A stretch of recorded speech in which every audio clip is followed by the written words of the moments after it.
West Bengal Council of Higher Secondary এডুকেশনের নতুন সিলেবাসে তারা নামে একটি ড্রামা দেওয়া ছিল প্রথমে।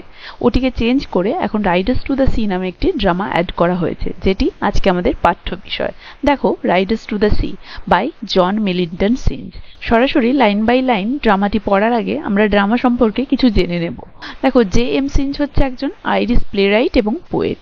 এই নাটকটি রাইডার্স টু দ্য সি এটি একটি ওয়ান অ্যাক্ট প্লে এবং এটা স্টেজড হয়েছিল প্রথমে 1904 সালে এবং পাবলিশড হয়েছিল প্রথমে 1905 সালে। পরে দেখো, ব্যাকগ্রাউন্ড অফ দ্য প্লে। এই নাটকটি লেখার ব্যাকগ্রাউন্ড কি? দেখো, ডব্লিউ.বি. ইয়েটস হচ্ছে 20th সেঞ্চুরি একজন ফেমাস পোয়েট। তিনি একবার জে.এম. সিঞ্জকে অ্যাডভাইস করেছিলেন যে অ্যারান আইল্যান্ড নামে একটি আইল্যান্ডে ঘুরে আসতে। তো উনার কথা মতো জে.এম. সিঞ্জ অ্যারান আইল্যান্ডে ঘুরতে গিয়েছিলেন। এই অ্যারান আইল্যান্ডটা হচ্ছে গালওয়ে বেতে অবস্থিত, যেটি কিনা 30 মাইলস ফ্রম গালওয়ে। আর এই গালওয়েটা হচ্ছে ওয়েস্ট কোস্ট অফ আয়ারল্যান্ড, আয়ারল্যান্ডের পশ্চিম প্রান্তে অবস্থিত। আয়ারল্যান্ডের পশ্চিম প্রান্তে অবস্থিত এই অ্যারান আইল্যান্ডে একবার ডব্লিউ.বি. ইয়েটস এর অ্যাডভাইস অনুযায়ী আমাদের যে প্লে রাইট জে.এম. সিঞ্জ তিনি ঘুরতে গিয়েছিলেন।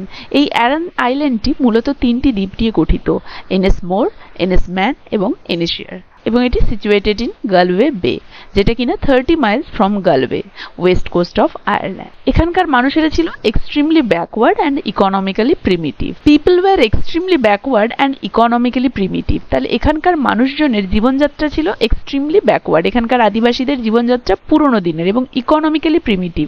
এরা সাধারণত মাছ, সমুদ্র থেকে মাছ শিকার করা এবং চাষবাসের উপর নির্ভর করত, এবং তাই এদের অর্থনৈতিক উন্নতি সেরকম হয়নি। তো এমন একটি দ্বীপে জে.এম. সিঞ্জ একবার ঘুরতে গিয়েছিলেন। তাদের সেখানকার আদিবাসীদের জীবনযাত্রা, তারা কিভাবে থাকে, সেখানে কিভাবে তারা কোন পরিবেশে বাস করে, এই সমস্ত কিছু তিনি ঘুরে দেখতে গিয়েছিলেন। তাদের জীবনযাত্রা, তারা কিভাবে জীবিকা নির্বাহ করে, এই সমস্ত কিছু তিনি সেখানে থেকে অবজার্ভ করেছিলেন। থিম, এই ড্রামার থিম হচ্ছে পাওয়ার অফ দ্য সি বা রোল অফ দ্য সি। সমুদ্র এখানে কি ভূমিকা পালন করেছে। সি বলতে এখানে আটলান্টিক ওশিয়ানের কথা বলা হয়েছে, এটা মাথায় রাখবে। এখানে এই Riders to the Sea, sea বলতে আমাদের আটলান্টিক ওশিয়ানের কথা বলা হয়েছে বা আটলান্টিক সি এর কথা বলা হয়েছে।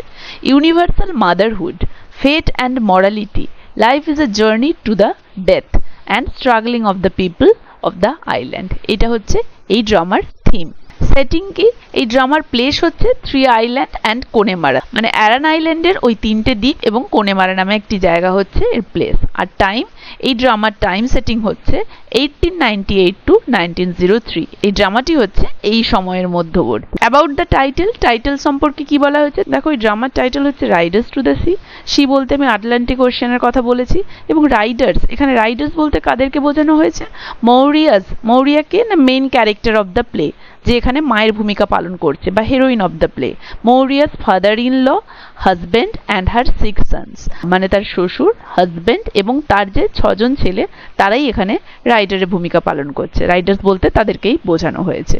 আর সি বলতে তো আমি বলেই দিলাম, তাহলে রাইডার্স টু দ্য সি, এটাই হচ্ছে টাইটেল। এভাবেই টাইটেলটা এসেছে, রাইডার্স টু দ্য সি। দেখো, riders to the C, a play in one act, first performed at the Molesworth Hall, Dublin, February 25th, 1904। তাহলে 25শে ফেব্রুয়ারি 1904 এটি প্রথম স্টেজড করা হয়েছিল বা পারফর্ম করা হয়েছিল। আর এটি একটি ওয়ান অ্যাক্ট প্লে।